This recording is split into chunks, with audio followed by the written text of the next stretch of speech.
Sup guys, Omega has been out for a decent while now, and I've had time to let it settle in, so now seems like a good time to review it. This is the second big Final Fantasy XIV collab we've had now, so I may make some comparisons to the collab in WoW to make it easier for us to understand where I'm coming from with some points. Let's start with the easy questions. Is the fight good? Yes, I think it's very good. Is it as good as Behemoth?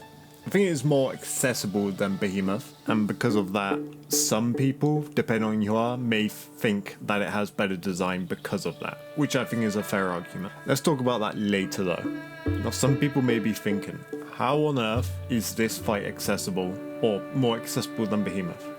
Well, it moves a lot less, it's smaller, so that already makes it a lot easier to hit. It feels less tanky despite its HP being massive, it has solo scaling, and some other things which I'll cover later, such as like Charybdis and Ecliptic Meteor. Let's talk about general gameplay without any comparisons. The fight is fun, and a huge step up in difficulty from previous fights in the game, and yet it feels pretty fair, somewhat. There's a few attacks which feel extremely punishing.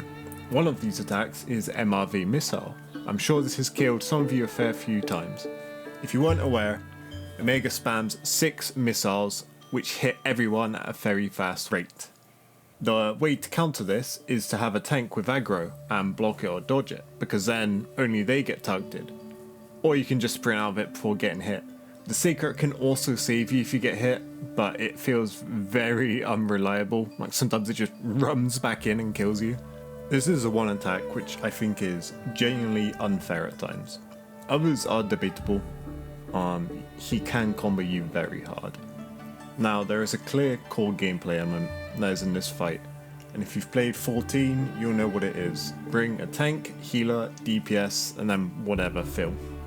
Sure, some people like TDS have cleared it without these roles, but you're not TDS, and you should feel the comp like I said.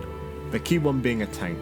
Now when I say a tank, it doesn't mean a lance user with max tank skills, but that is very handy to have in this fight because you don't want to be spamming heals.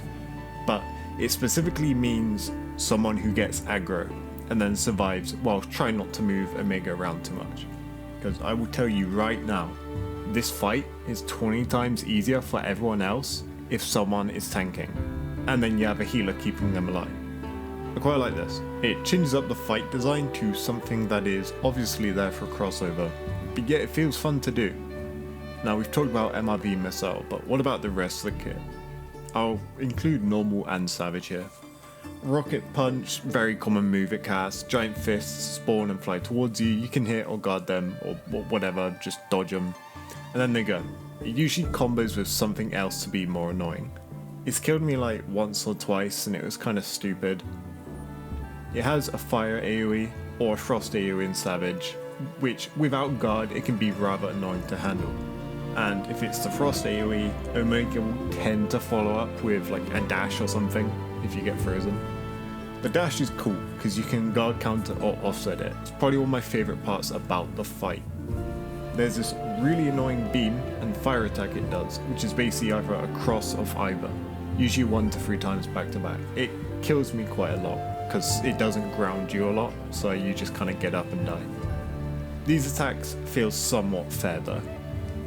Oh yeah, there's also this giant beam. It'll probably one-shot you unless you have like guts or divine protection or something, but you can guard it with guard up. Speaking of guard up, very good in this fight. I'd recommend it to anyone who can guard. Now, there's an ad phase around halfway through the fight where you have to kill a Nasilla clone. This is probably my least favourite part of the fight. It's a rather tight DPS check, however you can use the other ads to help you in the fight a lot. The main reason I don't really like it is because Nasilla can jump about like 3 to 4 times back to back, which can literally just guarantee you don't kill it. If it didn't have mobility, or at least the mobility it has in this phase, I'd like it a lot more. I'd recommend like trying to offset it or something at the start, it will make it a lot easier. But other than that, just use the Morbles to paralyze it. Other than that, the fight is very fun and hard. I'd rate the fight like an 8.5 out of 10 design-wise. What about things that aren't gameplay related? So straight up, the music in this fight, or crossover in general, is amazing. If you're a 14 player, you already knew what it was going to be. I'd say it's a big step up from the Behemoth music. Escape is generally considered a top tier OST in 14 anyway, but I'm glad they included Final Omega as a little surprise for the Savage fight. As someone who's done Omega Ultimate, it hits very hard. The rewards from this crossover are also awesome. I'm glad there's equipment for both versions of the fight. I'm a really big fan of the Dark Knight gear and the weapon. I think it's really fun, yeah. It's very fun using the Blackest Knight with the True Shadowbringer, and just absolutely chunking the monster's HP. The Omega gear is also very good, and the weapons have really cool designs, but I just find myself using the Bale armor more, just because of the Blackest Knight. As for the other rewards, there's quite a lot. Hunter profile stuff, Palika gear, the Chocobo, all very neat. Now, is the fight replayable? Yeah. So they've designed it that you need a lot of Omega nodules, which are gems, to get everything. I've got like 25 clears and still don't have everything, because I just can't get the damn nodules to drop. I don't think it's a bad thing though. There's a big lack of grind in this game, which I think is a core element of Monster Hunter. You don't need everything though, so don't feel intimidated by the grind. The normal and Savage version of the fight also have different ticket drops, so you'll need to clear Savage a few times to get everything, which will take some time itself due to the difficulty, but after that, you can do the normal if you wish. And even then when you get everything, it's quite fun helping people clear the fight. I've met a few people who I just repeated the quest with until they got the clear, and it was a pretty fun time. Do I like this fight more than Behemoth?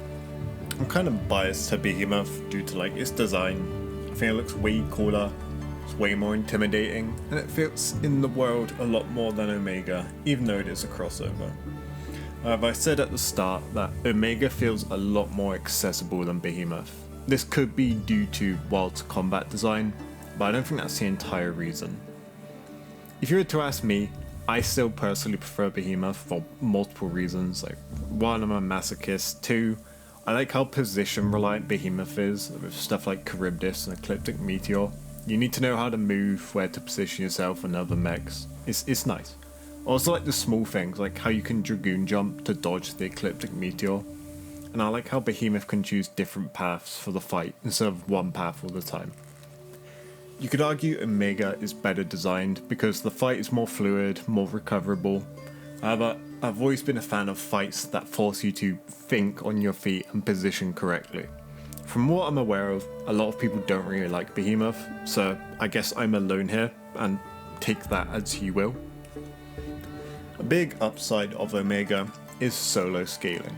I'm sure this made a lot of people happy because Behemoth was always 4-man scaled.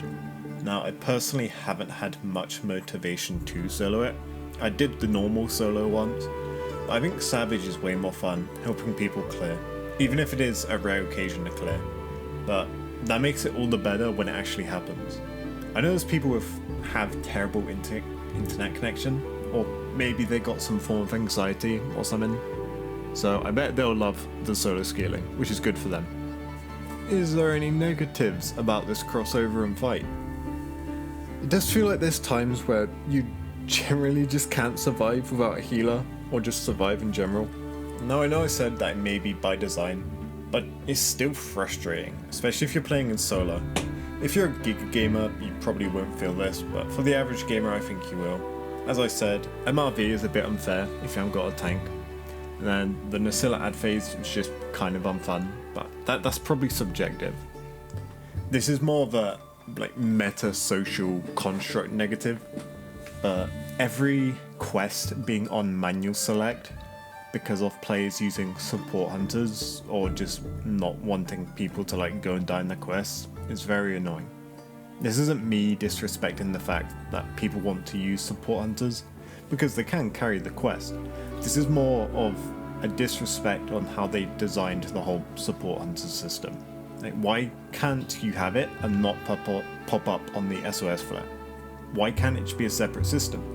It's annoying because these quests fill up mega quick.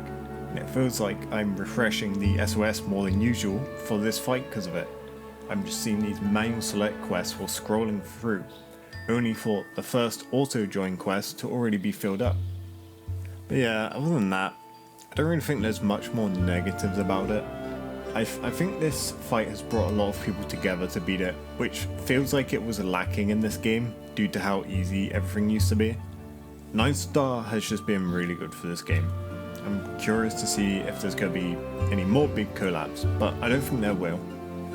If I was to try and give a number rating to this fight, it would probably be like 8.8 to a 9, like one of them out of 10. It's a very fun fight, not much bad to say about it, and I hope you guys are also enjoying it. Anyway, I hope you guys enjoyed the review. That's kind of my thoughts on all of it. It's a very good crossover, very good fight. I'm glad it exists. Let me know your favourite thing about the crossover, and I'll see you next time.